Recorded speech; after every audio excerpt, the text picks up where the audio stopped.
Welcome to this week's Confession of a Fitness Professional. I'm your Fit Pro, Andra Anderson, and today we're back at it. This is part 2 of a probably multi-part series on awkward moments in group fitness.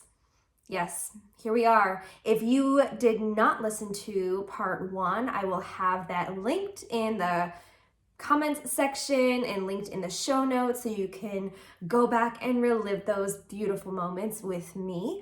And believe me when I tell you that it is really difficult to say these things to you, to share these different awkward moments with you, but I also know that it is relatable. I know that these are some maybe fears that you might have before entering the group fitness realm, either as a participant or as an instructor, as a fitness professional. And I'm gonna let you know that some or all of them may definitely happen to you. And that's okay, because guess what? We have all been there. And look now, it has been enough time has passed, enough of the awkwardness has passed. I don't know, sometimes I think about these things and I get awkward all over again. I get embarrassed for myself all over again. But you know what? That's life. And if we cannot look back and laugh at ourselves and make fun of ourselves and go, oops, that was a really silly moment, then you really haven't lived. Every single class is not going to be perfect. It's not going to go the way you planned, but guess what? There are truths to group fitness. And one of them is that you are making a difference in people's lives. So if you have a little slip up or you have a little unrehearsed solo or a snafu, you're human. It makes you more likable. It makes you more relatable.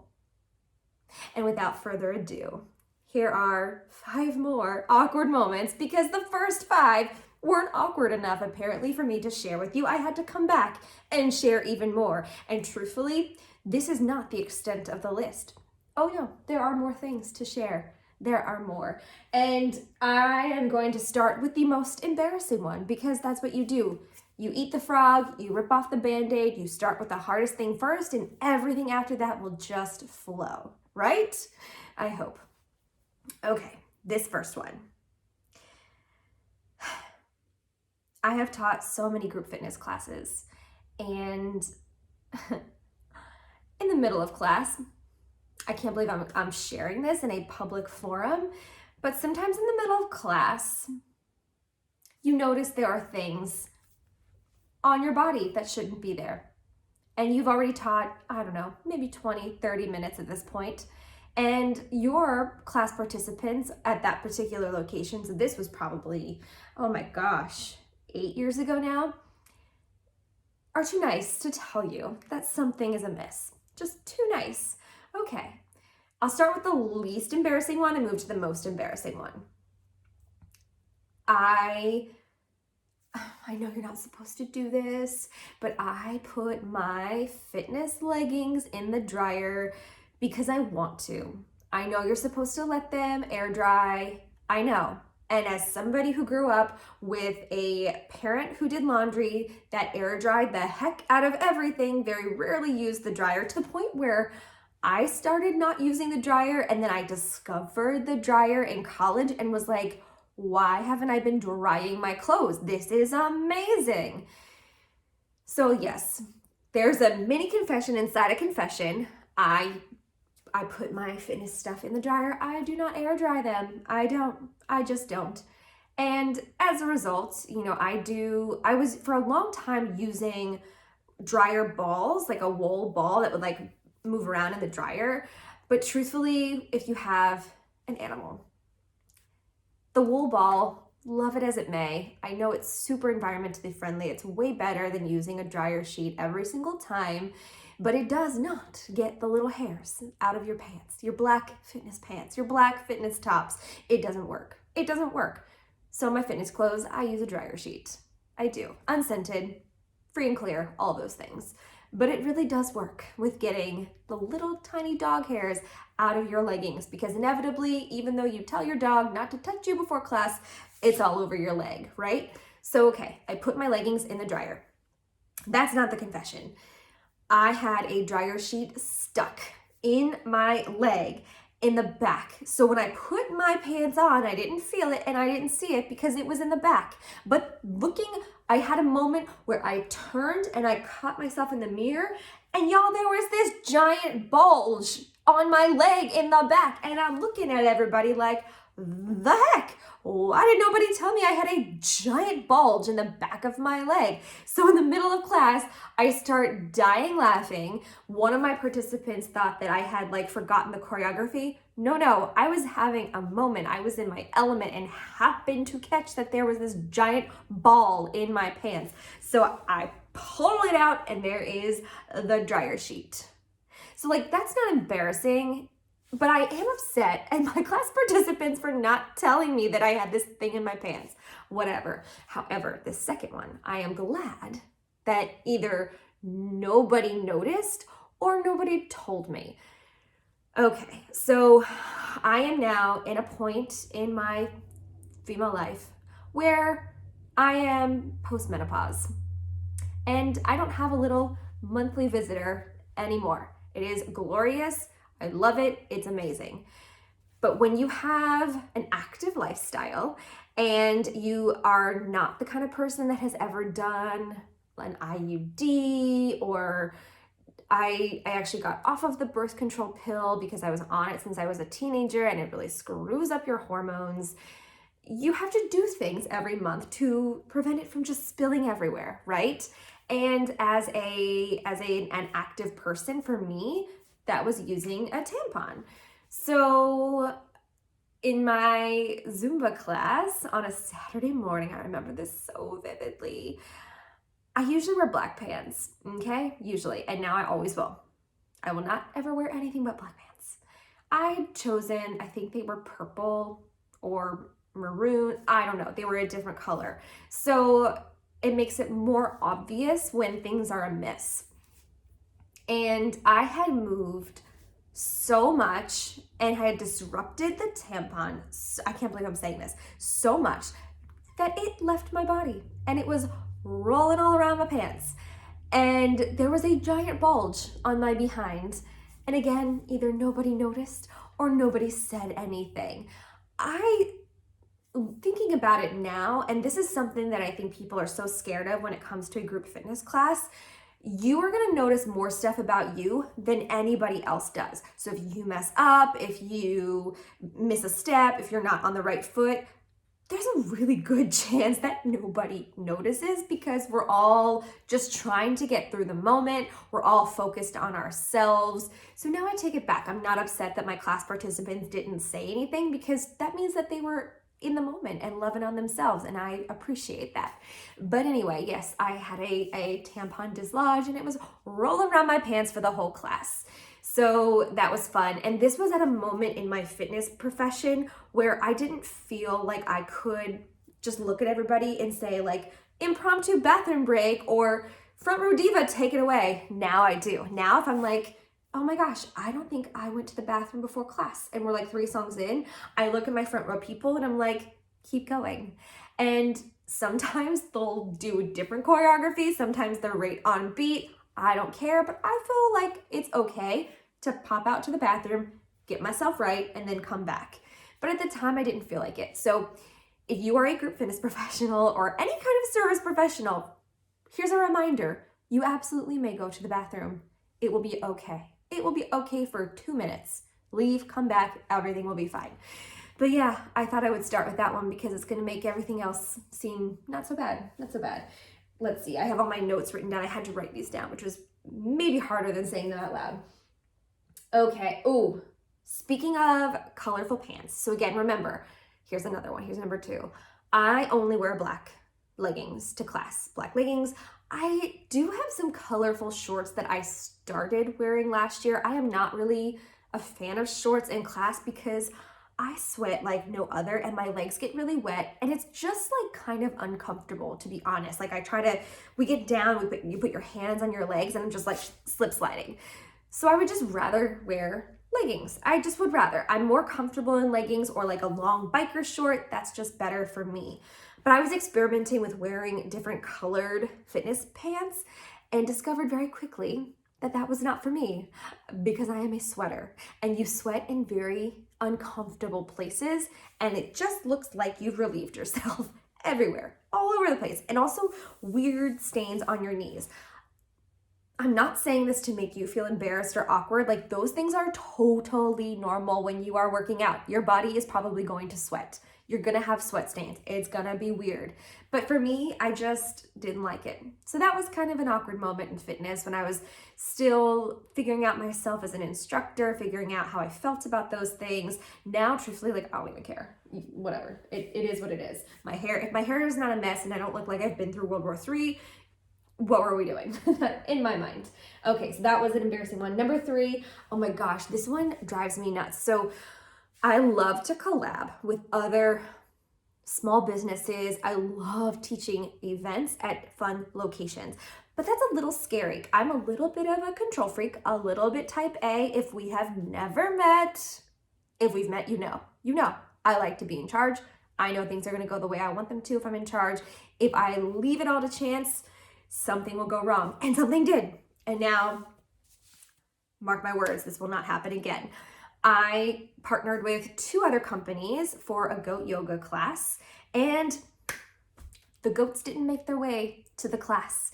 And my name is all over this class. This class is in a location, their name is all over it, but it looks like it's my class.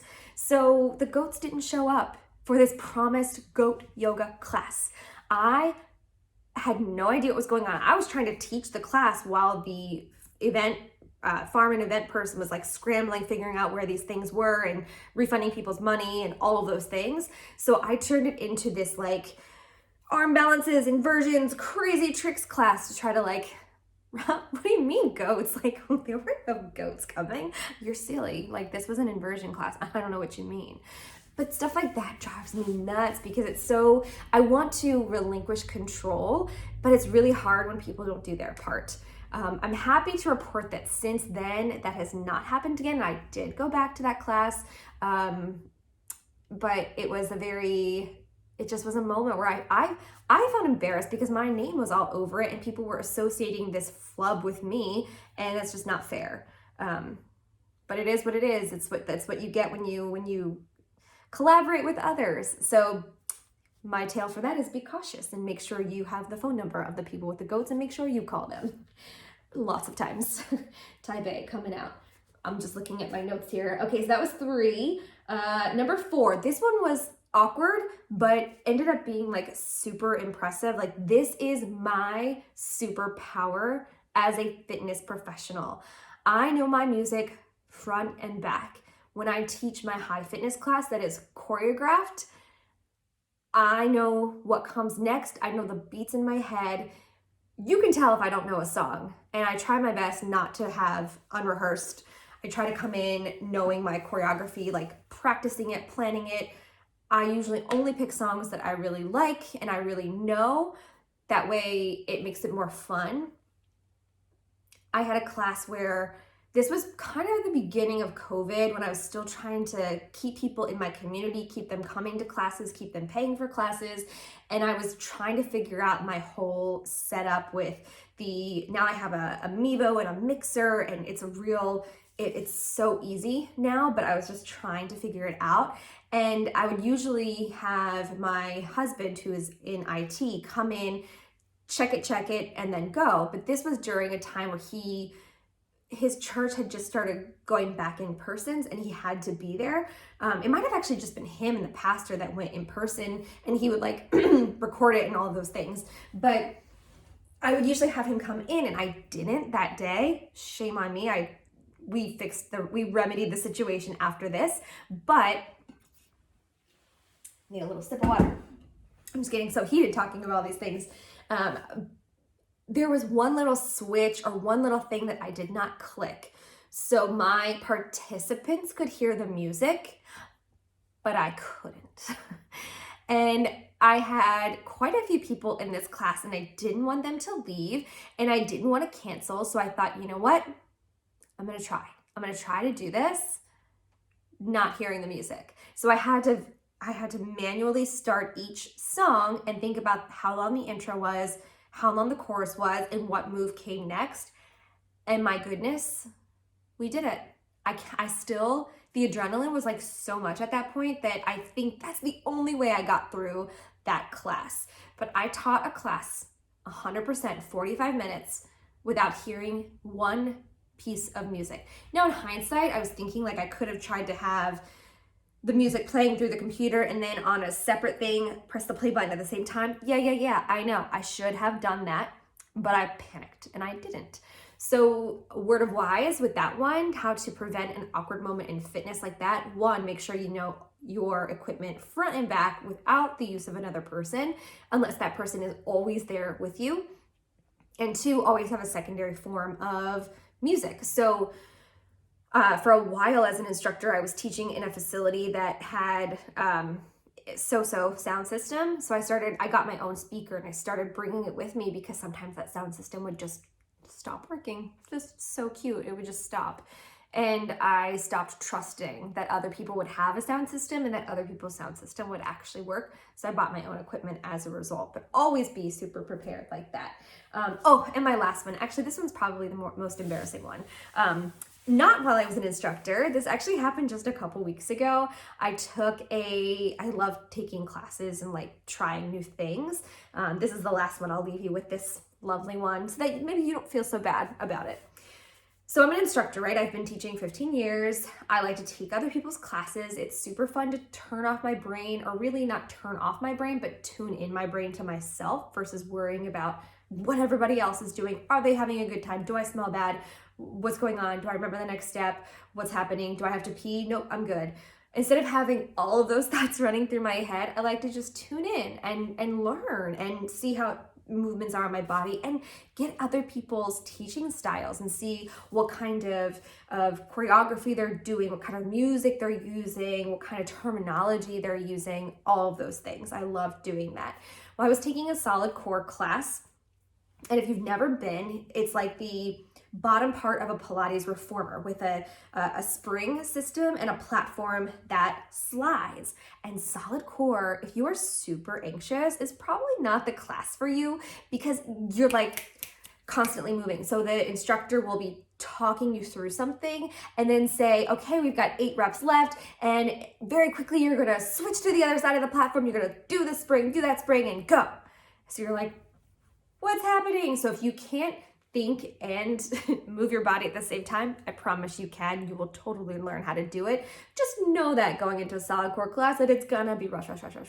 If you're a multitasker, I kind of like thrive in that environment. I'm like, yeah, let's go. We're leaving that move behind. Here we go.